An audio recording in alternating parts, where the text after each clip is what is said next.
Assalamualaikum warahmatullahi wabarakatuh. Saya Dianti Pitaloka, SP, dengan NPM 2319710002 dari Program Studi Teknik Sipil Rek B2. Di sini saya akan menjelaskan tentang manajemen kontrak. Di sini ada sejarah manajemen kontrak dalam bidang konstruksi. Manajemen kontrak dalam bidang konstruksi memiliki sejarah panjang yang berkembang sering dengan kemajuan teknologi, hukum, dan metode konstruksi. Kontrak konstruksi menjadi dasar dalam mengatur hubungan antara pemilik proyek, kontraktor, subkontraktor, dan pihak-pihak terkait lainnya untuk memastikan proyek berjalan sesuai dengan kesepakatan.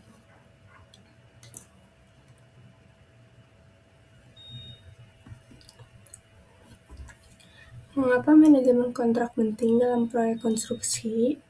Manajemen kontrak penting untuk memastikan seluruh pihak memahami hak dan kewajibannya, sehingga pelaksanaan proyek berjalan sesuai kesepakatan. Melalui manajemen kontrak, biaya, mutu, dan waktu proyek dapat dikendalikan dengan baik. Risiko dan potensi sengketa dapat diminimalkan, serta setiap keputusan diambil berdasarkan ketentuan kontrak. Dengan demikian, proyek konstruksi dapat terlaksana secara tertib, efisien, dan berhasil sesuai tujuan. Tujuan manajemen kontrak dalam proyek konstruksi. Manajemen kontrak dalam proyek konstruksi bukan sekedar urusan administrasi atau hukum, melainkan jantung dari keberhasilan operasional proyek, karena proyek konstruksi melibatkan banyak pihak: pemilik, kontraktor, konsultan, subkontraktor. Dengan nilai investasi besar, manajemen kontrak berfungsi sebagai peta jalan untuk memastikan semua pihak berjalan di jalur yang sama.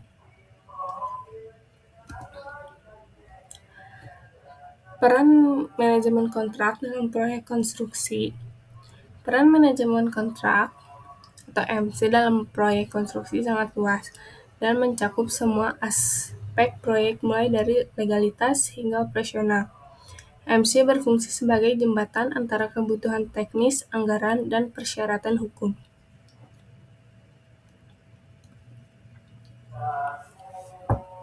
Peran kunci manajemen kontrak dalam proyek konstruksi dipecah berdasarkan fase proyek.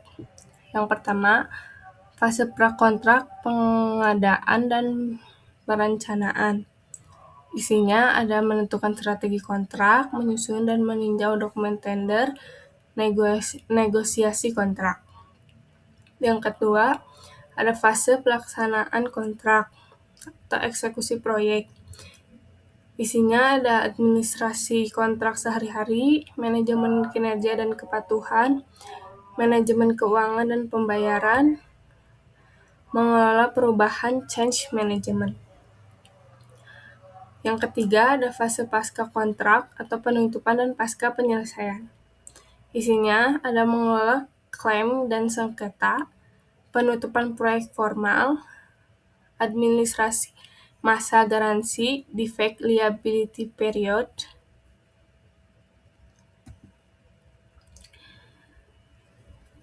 Sini ada pihak-pihak dalam kontrak konstruksi.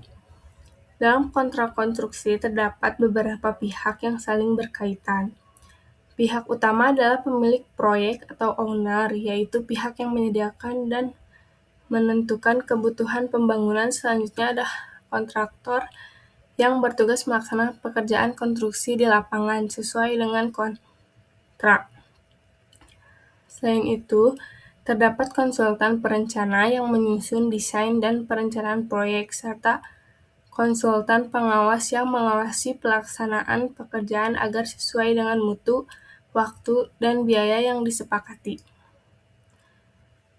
Kontraktor juga dapat dibantu oleh subkontraktor untuk pekerjaan khusus, serta supplier yang menyediakan material dan peralatan. Manajemen kontrak berperan mengatur hubungan antar pihak tersebut agar proyek berjalan tertib dan terhindar dari sengketa. Selanjutnya, dokumen kontrak. Dokumen kontrak konstruksi merupakan kumpulan dokumen yang menjadi dasar hukum dalam pelaksanaan proyek. Dokumen ini umumnya terdiri dari surat perjanjian kontrak, syarat umum, dan syarat khusus kontrak, gambar, rencana, serta spesifikasi teknis. Selain itu, kontrak juga dilengkapi dengan rencana anggaran biaya, jadwal pelaksanaan pekerjaan, dan berita acara.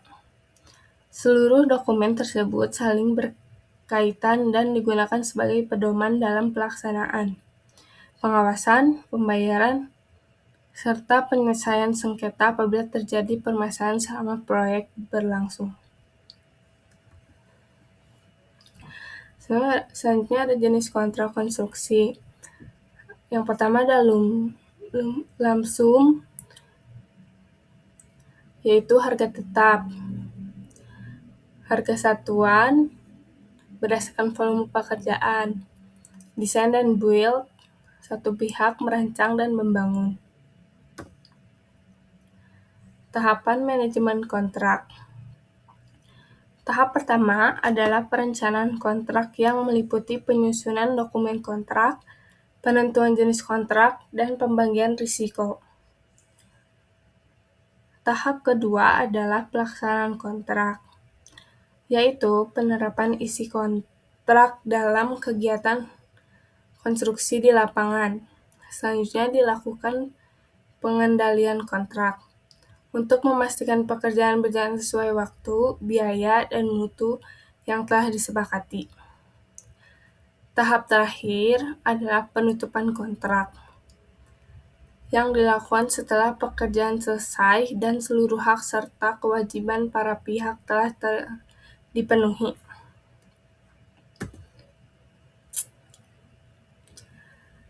Ada aspek hukum dalam kontrak konstruksi. Manajemen kontrak dalam konstruksi adalah elemen penting dalam industri konstruksi yang mengatur hubungan antara pemilik proyek, kontraktor, subkontraktor, dan pihak lain yang terlibat dalam proyek. Aspek hukum dalam kontrak konstruksi berperan dalam memastikan kepatuhan terhadap regulasi, mengurangi risiko sengketa, serta menjamin kelancaran pelaksanaan proyek.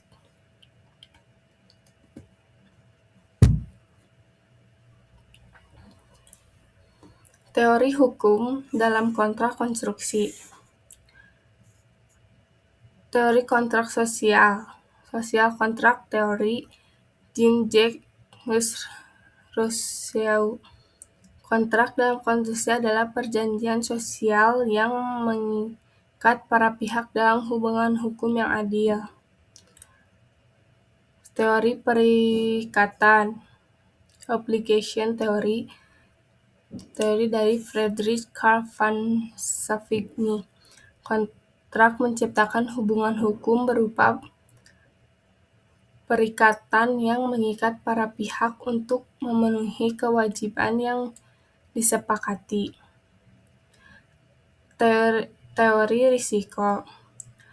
Kontrak konstruksi harus mengatur pembagian risiko antara pemilik proyek dan kontraktor untuk mengurangi ketidakpastian hukum. Teori manajemen proyek. Mengatur perencanaan, pelaksanaan, dan pengendalian proyek berbasis kontrak untuk mencapai efisiensi kerja. Teori agensi. Hubungan antara pemilik proyek, prinsipal, dan kontraktor agent harus diatur dengan baik dalam kontrak untuk mencegah moral hazard dan adverse selection. Teori transaksi biaya. Kontrak harus disusun secara efisien untuk mengurangi biaya transaksi dan risiko hukum yang tidak perlu. Selanjutnya, regulasi kontrak konstruksi di Indonesia. Undang-Undang No.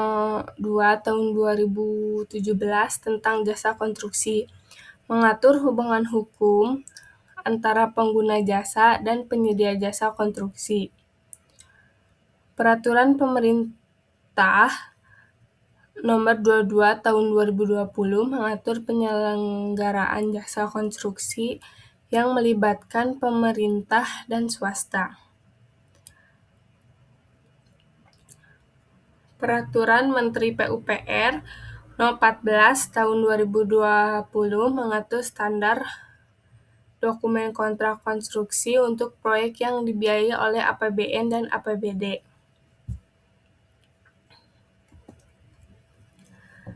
Regulasi kontrak konstruksi di dunia. Ada FIDIC atau International Federation of Consulting Engineers, digunakan dalam kontrak konstruksi internasional. Contoh ada FIDIC Red Book untuk kontrak desain, bid, dan build.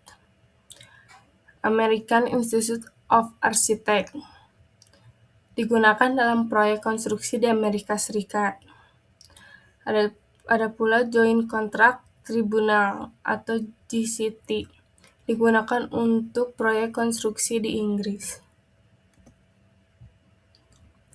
Contoh kontrak konstruksi di Indonesia itu ada proyek jalan, tol Trans Jawa, kontrak PPP Public Private Partnership. Pemerintah bekerja sama dengan swasta melalui skema Build, Operate, Transfer. Yang kedua ada proyek kereta cepat Jakarta-Bandung, dikerjakan oleh Konsorsium PT Kereta Cepat Indonesia-Cina (KCIC) dengan teknologi modern. Jenis kontrak konstruksi. Di sini ada buku merah, kontrak konstruksi yang digunakan untuk proyek-proyek di mana pemberi tugas employer menyediakan sebagian besar desain. Buku kuning, kontrak pabrik dan desain bangun digunakan untuk proyek-proyek di mana kontraktor bertanggung jawab atas desain dan konstruksi.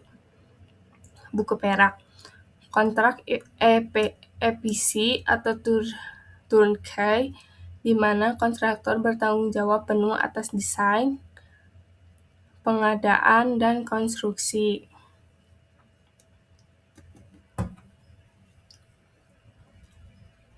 Pengantar hukum konstruksi di Indonesia. Definisi hukum konstruksi. Hukum konstruksi adalah cabang hukum yang mengatur segala aspek yang berkaitan dengan proses perencanaan, pelaksanaan, hingga menyelesaikan proyek konstruksi. Hukum ini mencakup berbagai regulasi yang berkaitan dengan kontrak kerja, izin pembangunan, standar keselamatan, kewajiban para pihak yang terlibat, serta penyelesaian sengketa konstruksi. Dalam konteks Indonesia, hukum konstruksi merupakan gabungan dari beberapa bidang hukum seperti hukum perdata, hukum administrasi negara, hukum ketenagakerjaan, dan hukum lingkungan. Oleh karena itu, aspek hukum konstruksi tidak hanya melibatkan hubungan antar individu atau badan usaha tetap, tapi juga aturan-aturan yang ditetapkan oleh negara. Hukum perdata mengatur kontrak yang hubungan hukum antar pihak dalam proyek. Hukum administrasi negara mengatur izin, regulasi pemerintah, dan pengawasan konstruksi. Hukum pidana mengatur sanksi atas pelanggaran dalam sektor konstruksi. Hukum lingkungan mengatur aspek lingkungan dalam pembangunan proyek.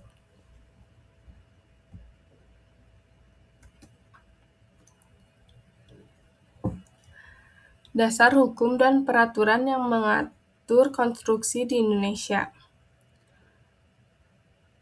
Undang-Undang Nomor 2 Tahun 2017 tentang Jasa Konstruksi mengatur penyelenggaraan jasa konstruksi di Indonesia. Mewajibkan setiap penyedia jasa konstruksi memiliki sertifikasi dan izin usaha. Mengatur tentang hak dan kewajiban pengguna jasa serta penyedia jasa. Peraturan Pemerintah Nomor 22 Tahun 2020 tentang pelaksanaan UU Jasa Konstruksi. Mengatur mekanisme pelaksanaan UU Jasa Konstruksi untuk menyederhanakan perizinan. Peraturan Menteri Pekerjaan Umum dan Perumahan Rakyat PUPR Nomor 10 Tahun 2021. KUH Perdata dan KUH Pidana. Mengatur hubungan kontraktual dalam proyek konstruksi serta sanksi terhadap kelalaian atau pelanggaran hukum.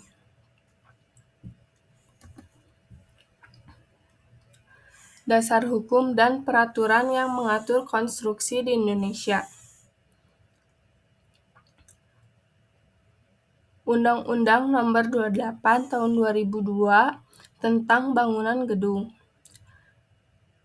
Mengatur perencanaan, pembangunan, pemanfaatan, dan pembongkaran bangunan. Yang kedua, Undang-Undang Nomor 32 Tahun 2009 tentang perlindungan dan pengelolaan lingkungan hidup. Mengatur tentang analisis mengenal dampak lingkungan AMDAL dalam proyek konstruksi. Aspek penting dalam hukum konstruksi. Kontrak konstruksi, dokumen hukum yang mengatur hak dan kewajiban antara pemilik proyek, owner, dan penyedia jasa kontraktor. Jenis-jenis kontrak konstruksi meliputi kontrak langsung, kontrak harga satuan, kontrak desain dan bangun, design and build, serta kontrak turnkey. Contoh, proyek pembangunan jembatan yang dikontrakkan kepada perusahaan konstruksi dengan nilai kontrak sebesar 10 miliar. Perizinan dan regulasi. Setiap proyek konstruksi harus memiliki izin seperti izin mendirikan bangunan, IMB, izin lingkungan, dan AMDAL, analisis mengenai dampak lingkungan. Contoh, sebelum membangun gedung pencakar langit, pengembang harus memperoleh izin dari Dinas Tata Kota.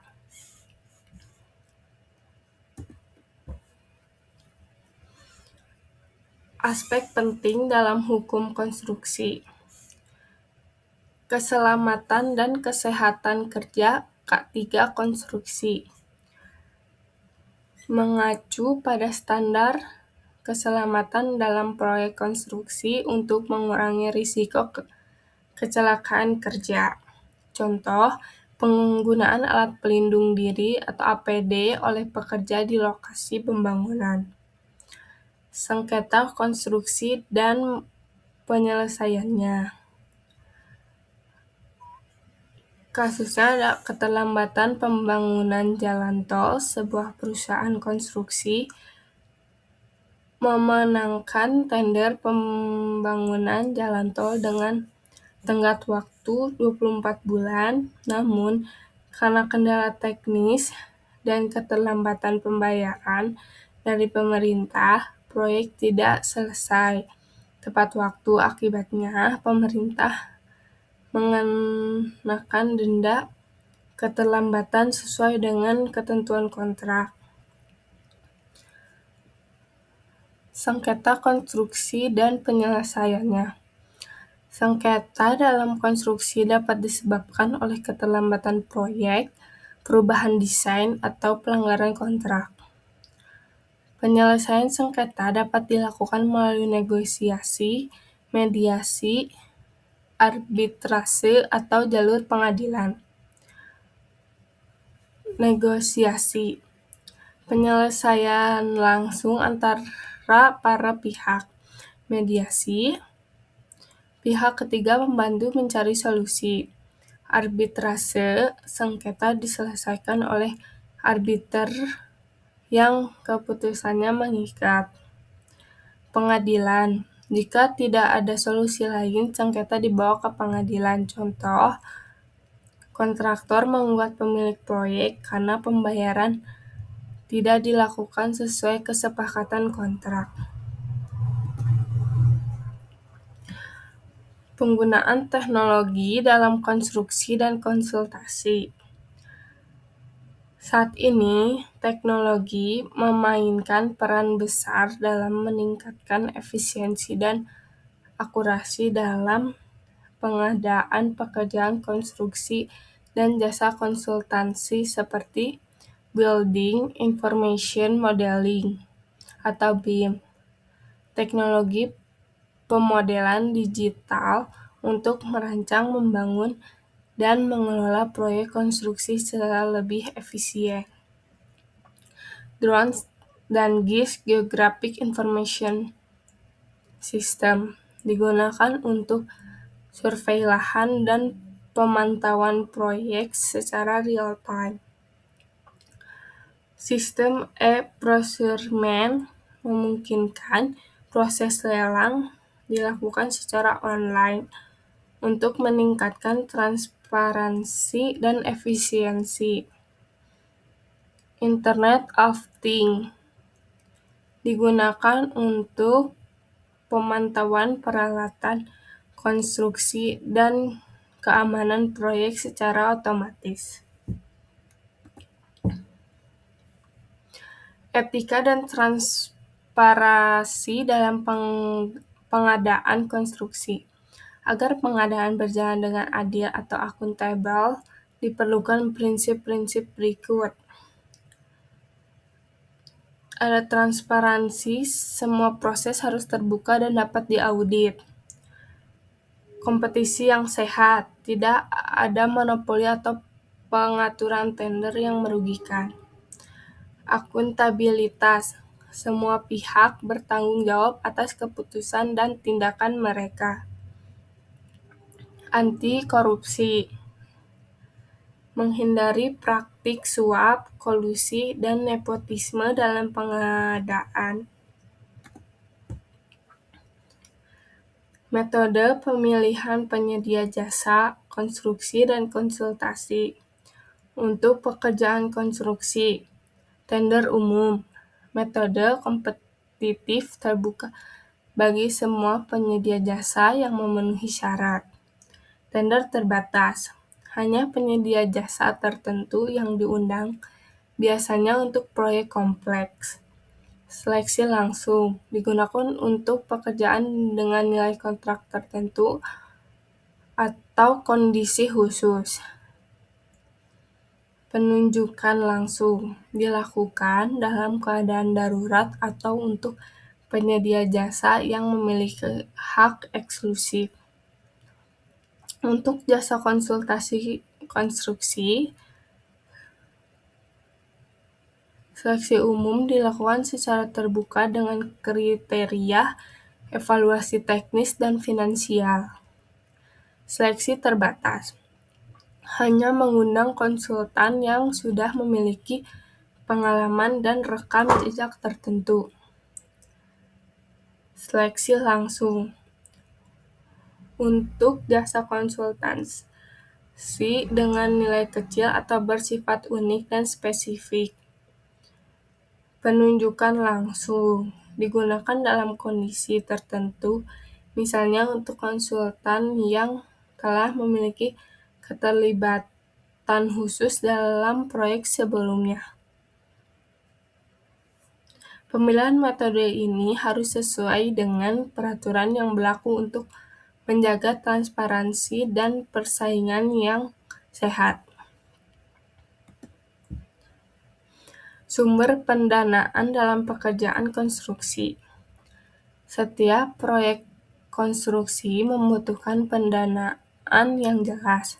Sumber dana dalam pengadaan konstruksi bisa berasal dari anggaran pendapatan dan belanja negara (APBN), proyek pemerintah pusat seperti jalan tol, bendungan, dan bandara. Anggaran pendapatan dan belanja daerah atau APBD, proyek pemerintah daerah seperti pembangunan sekolah atau rumah sakit daerah. Kerjasama pemerintah dan badan usaha KPBU atau PFI, kolaborasi antara pemerintah dan swasta, Public-Private Partnership atau PPP. Investasi swasta, pembiayaan murni dari perusahaan swasta. Dana hibah atau pinjaman internasional, seperti dari World Bank, Asian Development Bank atau ADB, atau lembaga keuangan lainnya. Pendanaan harus dikelola dengan baik agar proyek dapat berjalan lancar tanpa hambatan keuangan. Pengawasan dan evaluasi dalam pekerjaan konstruksi. Pengawasan internal dilakukan oleh tim proyek atau instansi terkait untuk memeriksa progres fisik dan keuangan. Pengawasan eksternal melibatkan auditor independen, inspektorat, atau badan pemeriksa keuangan (BPK) untuk memastikan tidak ada penyimpangan. Evaluasi kinerja penyedia jasa. Setelah proyek selesai dilakukan evaluasi terhadap kinerja kontraktor dan konsultan, termasuk kualitas pekerjaan, ketepatan waktu, dan kepatuhan terhadap kontrak. Evaluasi ini menjadi bahan pertimbangan untuk proyek berikutnya dan memastikan bahwa hanya penyedia jasa berkualitas yang bisa mendapatkan proyek di masa depan.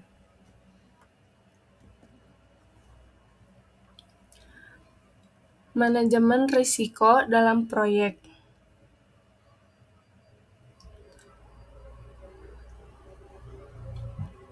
Setiap proyek konstruksi menghadapi berbagai risiko yang harus dikelola dengan baik agar tidak menyebabkan keterlambatan atau pembengkakan biaya. Jenis risiko dalam konstruksi. Yang pertama, risiko finansial, kenaikan harga material, perubahan nilai tukar, keterlambatan pembayaran. Kedua, risiko teknis, kesalahan desain, kegagalan struktur, atau ketidaksesuaian spesifikasi. 3. Risiko lingkungan, cuaca ekstrim, bencana alam, atau dampak lingkungan dari proyek. 4. Risiko hukum, perselisihan kontrak, tuntutan hukum dari pihak ketiga, atau perubahan regulasi. Yang kelima, risiko manajemen, kurangnya koordinasi antar tim proyek atau tenaga kerja yang tidak kompeten. Strategi mengelola risiko. Identifikasi risiko sejak awal. Melakukan studi kelayakan proyek sebelum memulai konstruksi. Membuat perencanaan kontingensi, menyediakan cadangan anggaran, dan rencana darurat untuk mengatasi masalah yang muncul. Menggunakan asuransi proyek. Melindungi proyek dari risiko keuangan akibat kecelakaan bencana atau kegagalan konstruksi. Tujuan persiapan dan rancangan kontrak pekerjaan konstruksi. Mencegah sengketa dan konflik dengan menyusun kontrak yang jelas dan lengkap. Risiko perselisihan antara pemilik proyek dan kontraktor dapat diminimalkan. Memastikan kepatuhan hukum, kontrak harus sesuai dengan regulasi yang berlaku, seperti Undang-Undang Jasa Konstruksi dan standar teknik lainnya. menjamin hak dan kewajiban para pihak. Semua hak dan kewajiban antara pemilik proyek, kontraktor, dan pihak terkait lainnya ditetapkan secara tertulis. Menentukan cakupan pekerjaan secara jelas. Rincian mengenai pekerjaan, spesifikasi teknis, dan jadwal harus disusun secara terperinci untuk menghindari ambiguitas. Menyediakan dasar hukum untuk penyelesaian sengketa. Jika terjadi perselisihan, kontrak dapat menjadi acuan utama dalam menyelesaikannya melalui mediasi, arbitrase, atau jalur hukum lainnya.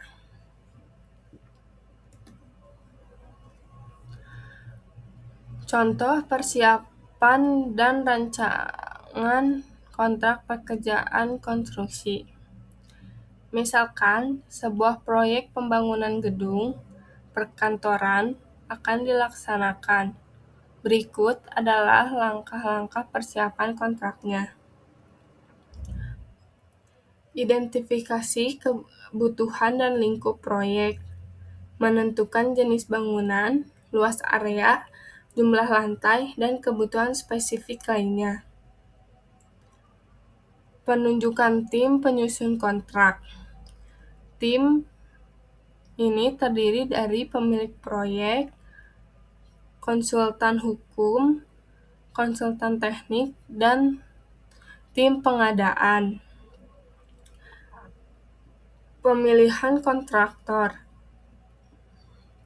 bisa dilakukan melalui tender atau penunjukan langsung sesuai dengan regulasi yang berlaku. Penyusunan dokumen kontrak awal. Menyusun rancangan kontrak berdasarkan kebutuhan proyek dan regulasi yang berlaku. Evaluasi dan negosiasi.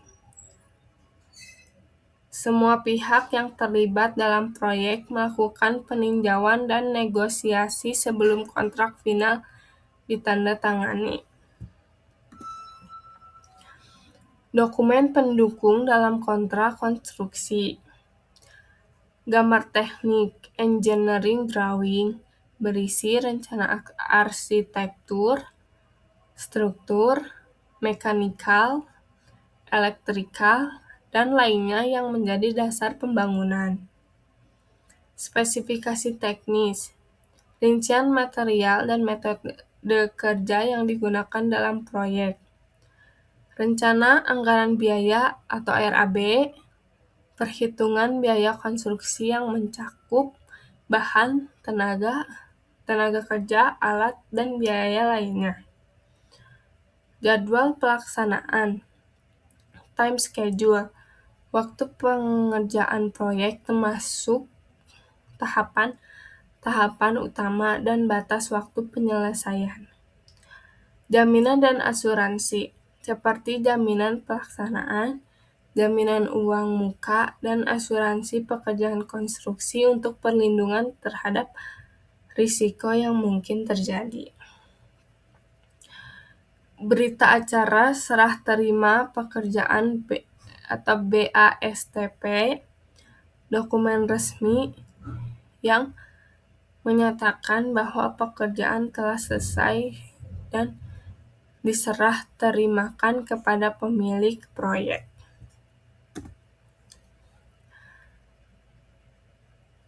Potensi risiko dalam kontrak konstruksi dan cara mengantisipasinya. Keterlambatan proyek. Penyebab: cuaca buruk, keterlambatan material, atau kendala teknis. Solusinya menyertakan klausul force majeure dan sanksi keterlambatan dalam kontrak. Perubahan lingkup pekerjaan, change order, penyebabnya revisi desain atau perubahan permintaan pemilik proyek. Solusi menyertakan mekanisme persetujuan perubahan dalam kontrak sebelum diterapkan. Sengketa dan klaim. Penyebab ketidaksepahaman antara kontraktor dan pemilik proyek mengenai volume pekerjaan atau pembayaran. Solusinya menyertakan mekanisme penyelesaian sengketa seperti mediasi atau arbitrase, kebangkrutan atau ketidakmampuan kontraktor. Penyebab kesulitan finansial atau manajemen proyek yang buruk. Solusinya memastikan kontraktor memiliki jaminan keuangan dan referensi proyek yang baik. Nama jaminan Bank Guarante atau BG. Kualitas pekerjaan tidak sesuai standar. Penyebab penggunaan material di bawah spesifikasi atau metode kerja yang tidak sesuai. Solusi menyertakan inspeksi berkala dan klausul retensi pembayaran hingga pekerjaan dinyatakan memenuhi standar. Pengertian manajemen kontrak konstruksi. Manajemen kontrak konstruksi adalah proses pengelolaan kontrak yang mencakup tahap perencanaan, pelaksanaan hingga penyelesaian proyek konstruksi agar berjalan sesuai dengan ketentuan yang disepakati antara pemilik proyek, owner, dan kontraktor. Manajemen ini bertujuan untuk memastikan bahwa semua pihak mematuhi syarat-syarat yang telah ditetapkan dalam kontrak, termasuk spesifikasi teknis, biaya, waktu, serta risiko yang mungkin terjadi selama proyek berlangsung.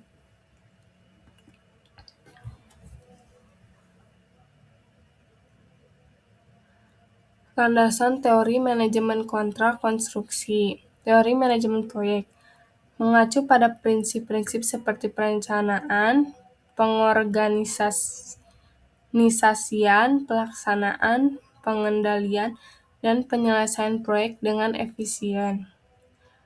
Berdasarkan PMBOK, Project Management Body of Knowledge, yang mencakup aspek manajemen seperti lingkup proyek, jadwal, biaya, mutu, risiko, dan sumber daya manusia. Teori risiko dan pengelolaannya, risk management theory. Manajemen kontrak harus mempertimbangkan berbagai risiko seperti risiko keuangan, risiko teknis, dan risiko hukum. Identifikasi risiko dan mitigasinya harus dilakukan sejak awal hingga akhir proyek. Teori hukum kontrak, kontrak law, berdasarkan hukum kontrak yang mengatur hak dan kewajiban para pihak dalam proyek konstruksi. Di Indonesia, hukum kontrak konstruksi diatur dalam Undang-Undang Nomor 2 Tahun 2017 tentang Jasa Konstruksi, Peraturan Presiden Perpres No. 16 Tahun 2018 tentang pengadaan barang atau jasa pemerintah, serta Kitab Undang-Undang Hukum Perdata (KUA Perdata). Tahapan pelaksanaan manajemen kontrak konstruksi.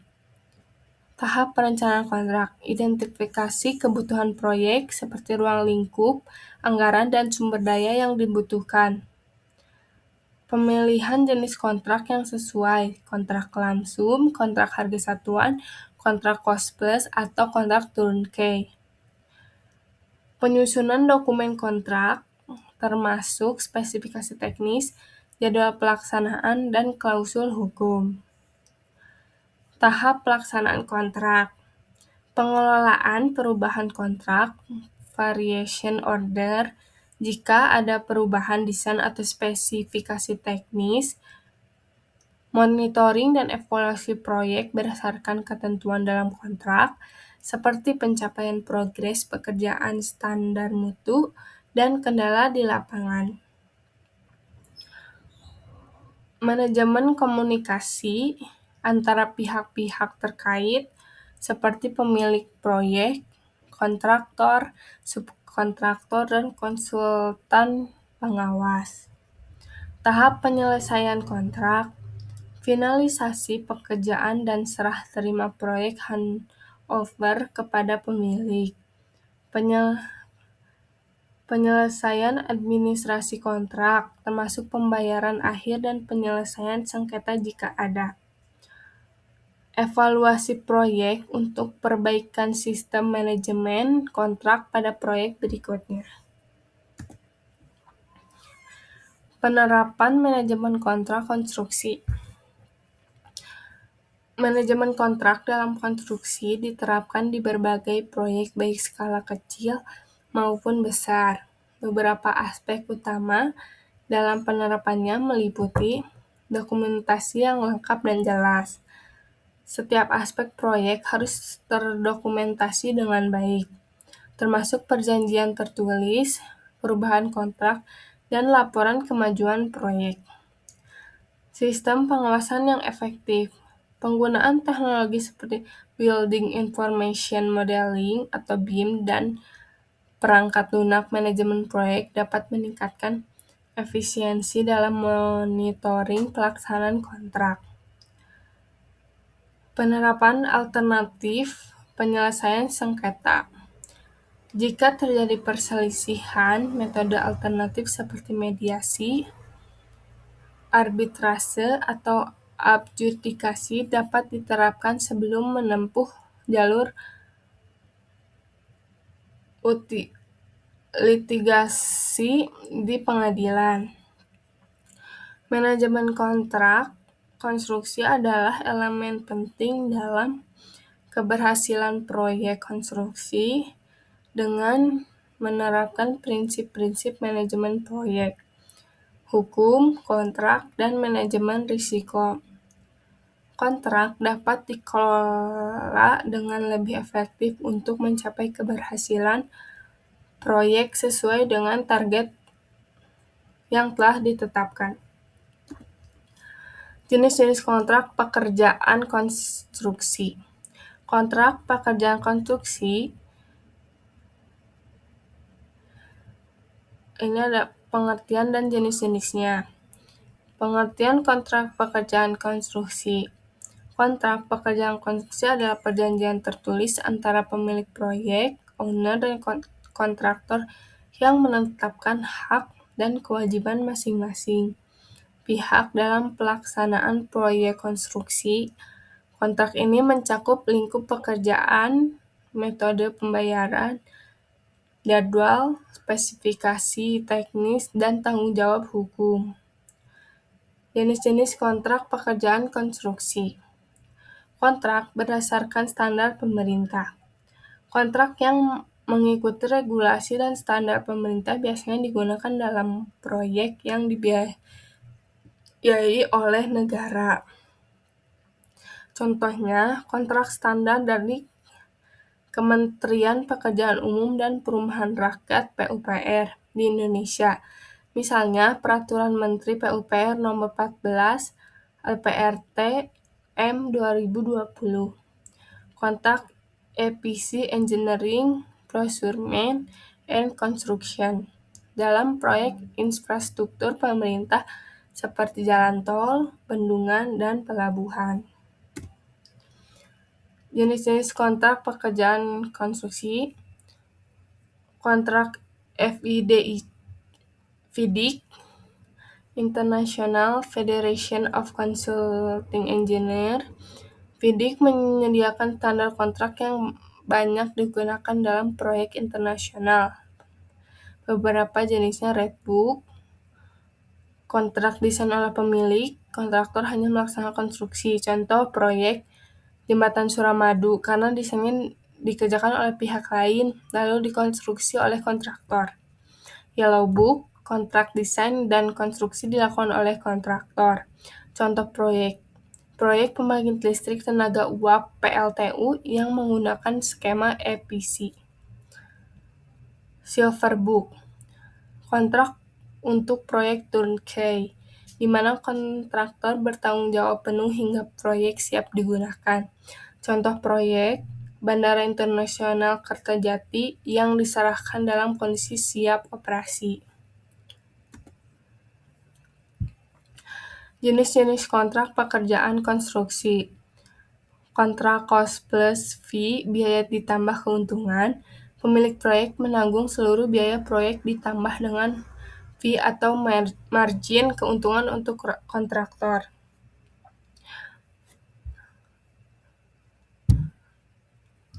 Keunggulan, fleksibel dalam menangani perubahan desain, mengurangi risiko kontraktor terhadap kenaikan harga material atau tenaga kerja. Contoh proyek restorasi bangunan bersejarah, proyek penelitian dan pengembangan konstruksi, misalnya gedung dengan teknologi hijau baru. Kontrak EPC, Engineering, Procurement, dan Construction, kontraktor bertanggung jawab atas desain, engineering, pengadaan material, procurement, dan construction. Keunggulan, pemilik proyek tidak perlu mengelola berbagai kontraktor terpisah, cocok untuk proyek skala besar dengan teknologi tinggi. Contoh proyek, pembangunan kilang minyak, pembangunan PLTU atau PLTA. Kontrak build, operate, transfer. Kontraktor membangun, mengoperasikan dalam jangka waktu tertentu untuk mendapatkan keuntungan, lalu mentransfer aset ke pemilik proyek. Contoh proyek, Tol Jakarta Cikampek Elevate 2, PLTU Batang, Independent Power Producer atau IPP. Pemilihan jenis kontrak konstruksi tergantung pada sifat proyek, risiko yang dapat diterima oleh masing-masing pihak, dan metode pembayaran yang paling sesuai. Kontrak lamsum cocok untuk proyek dengan desain yang jelas, sementara kontrak unit price lebih fleksibel untuk proyek dengan ketidakpastian. Kontrak EPC banyak digunakan dalam proyek-proyek besar yang kompleks seperti pembangkit listrik dan kilang minyak. Syarat-syarat umum kontrak konstruksi. Kontrak konstruksi adalah perjanjian hukum antara pemberi tugas, owner, dan pelaksana konstruksi kontraktor yang mengatur hak dan kewajiban masing-masing pihak dalam penyelenggaraan pekerjaan konstruksi. Kontrak ini mengikat secara landasan hukum dan teori. Landasan hukum di Indonesia. Yang pertama, Undang-Undang Nomor 2 Tahun 2017 tentang Jasa Konstruksi. Kedua, Peraturan Presiden Nomor 16 Tahun 2018 tentang pengadaan barang atau jasa pemerintah beserta perubahannya. Yang ketiga, Kitab Undang-Undang Hukum Perdata (KUH Perdata), Pasal 13-20 syarat sahnya perjanjian. Landasan teori hukum perjanjian. Kontrak sebagai perwujudan dari kesepakatan sukarela antara dua pihak. Teori risiko, pengalihan risiko proyek berdasarkan klausul kontrak. Teori ekuitas, pembagian hak dan kewajiban secara adil berdasarkan perjanjian. Syarat-syarat umum kontrak konstruksi. Yang pertama ada identitas para pihak. Kontrak harus menyebutkan dengan jelas nama, alamat, status hukum dari pemilik proyek dan kontraktor. Yang kedua, lingkup pekerjaan. Menjelaskan ruang lingkup pekerjaan yang akan dilaksanakan, termasuk gambar kerja, spesifikasi teknis, dan volume pekerjaan. Yang ketiga, nilai kontrak dan cara pembayaran. Mencantumkan total nilai kontrak serta mekanisme pembayaran, termin prestasi kerja, uang muka, retensi. Yang keempat, jangka waktu pelaksanaan. Menyebutkan tanggal mulai dan selesai pekerjaan serta waktu pelaksanaan sesuai dengan rencana kerja. Yang kelima, penyelesaian sengketa. Mencantumkan mekanisme penyelesaian sengketa baik melalui mediasi, arbitrase, atau pengadilan.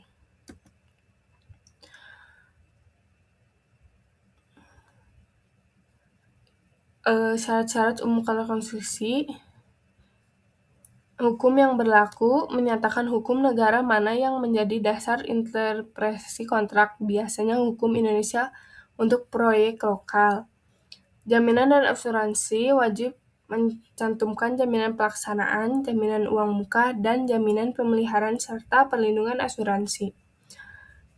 Perubahan pekerjaan Addendum menjelaskan ketentuan apabila terdapat perubahan volume atau spesifikasi pekerjaan.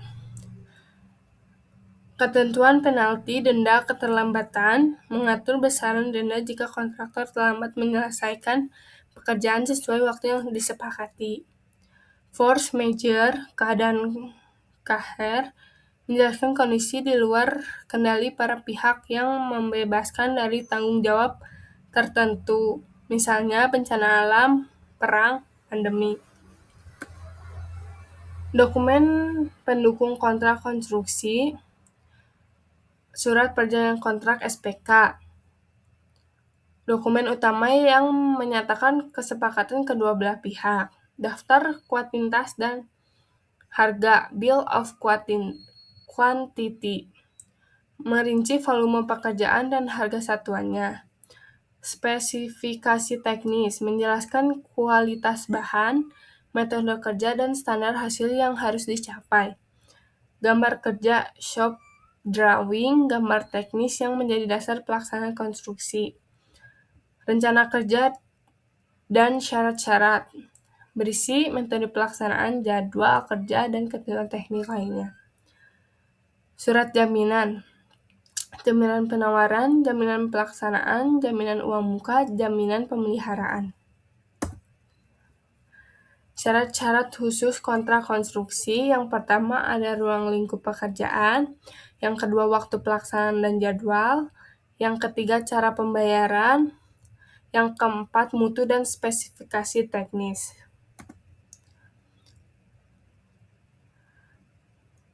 Selanjutnya ada tenaga kerja dan keselamatan, perubahan pekerjaan variasi, jaminan-jaminan, pemeliharaan dan masa garansi, pemutusan kontrak, penyelesaian sengketa. Perubahan dan adendum kontrak. Perubahan dan adendum kontrak merupakan hal yang umum terjadi dalam pelaksanaan suatu perjanjian atau proyek, terutama jika kontrak tersebut berlangsung dalam jangka waktu panjang atau melibatkan banyak pihak dan variabel. Berikut penjelasan detail mengenai perubahan dan adendum kontrak beserta contohnya.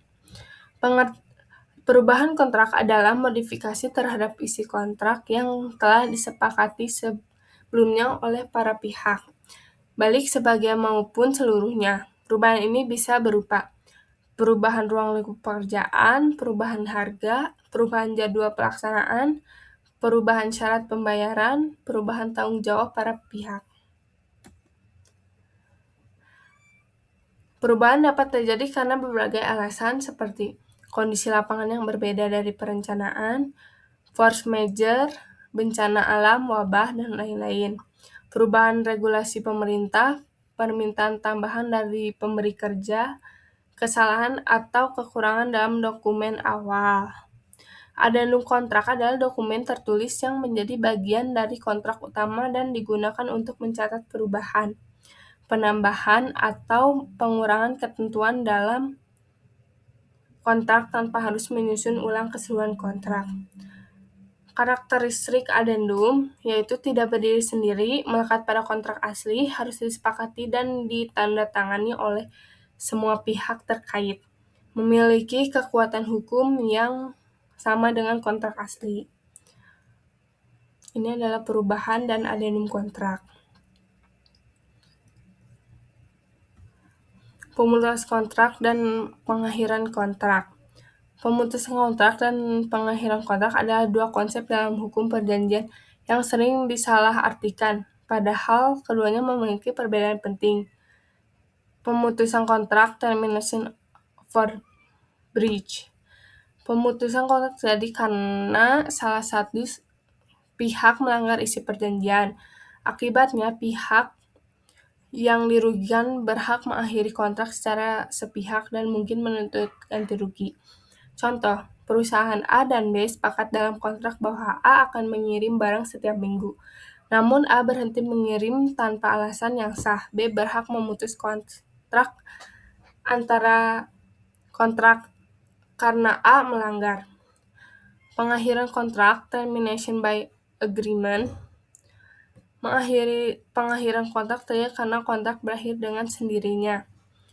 Misalnya karena waktu berakhir atau karena kesepakatan bersama. Contohnya, perusahaan X dan Y menandatangani kontrak kerja sama selama 1 tahun. Setelah 1 tahun, kontrak otomatis berakhir, atau kedua belah pihak sepakat untuk mengakhiri kontrak sebelum waktunya. Klaim dan sengketa. Klaim dan sengketa adalah dua konsep penting dalam dunia hukum, bisnis, dan hubungan antar individu atau kelompok. Berikut penjelasan dan detailnya. Klaim adalah pernyataan atau tuntutan seseorang atau pihak terhadap hak, kepemilikan, atau ganti rugi atas sesuatu. Klaim bisa bersifat hukum, finansial, atau administratif. Ciri-ciri klaim merupakan tuntutan atas hak, bisa diajukan secara tertulis atau lisan, dapat diselesaikan secara damai atau melalui proses hukum. Contoh klaim, seorang pekerja mengklaim upah lembur yang belum dibayar oleh perusahaan. Nasabah mengklaim ganti rugi atas kerusakan kendaraan dari perusahaan asuransi. Konsumen mengklaim barang rusak kepada produsen untuk diganti atau diperbaiki. Sengketa. Sengketa adalah perselisihan atau konflik antara dua pihak atau lebih terkait klaim tertentu yang belum dapat diselesaikan secara sepakat. Ciri-ciri sengketa, terdapat dua pihak atau lebih dengan kepentingan yang saling bertentangan. Klaim yang diajukan ditolak oleh pihak lain, bisa berkembang menjadi proses hukum seperti mediasi, arbitrase, atau pengadilan. Contoh sengketa, perusahaan A dan B bersengketa atas hak paten suatu teknologi. Warga dan pemerintah bersengketa soal ganti rugi pembebasan lahan. Dua negara bersengketa atas klaim wilayah perbatasan. Ini adalah perbedaan utama klaim dan sengketa. Ini cara menyelesaikan sengketa, yaitu jalur non-litigasi di luar pengadilan, negosiasi, mediasi, konsiliasi, arbitrase, jalur litigasi melalui pengadilan. Pihak owners, sebagai owner, teknik negosiasi kontrak proyek konstruksi yang efektif meliputi persiapan matang, memahami kontrak secara mendalam, menetapkan tujuan yang jelas, mengidentifikasi win-win solution, menjaga sikap profesional dan fleksibel, mencari informasi pendukung, membuat daftar periksa, mempersiapkan penawaran balasan, dan mengetahui batas akhir negosiasi. Selama negosiasi, tetapkan tujuan win-win, jadilah pendengar yang baik, bersikap profesional dan fleksibel, kreatif dalam solusi, siapkan penawaran balasan, pahami titik batas. Strategi tambahan yaitu analisis pihak lain, fokus pada diskusi, kelola emosi, dan tingkatkan kepercayaan. Ini negosiasi kontrak konstruksi pihak kontraktor. Ini sama negosiasi kontrak. Terima kasih atas perhatiannya. Mohon maaf bila ada kesalahan. Assalamualaikum warahmatullahi wabarakatuh. Terima kasih.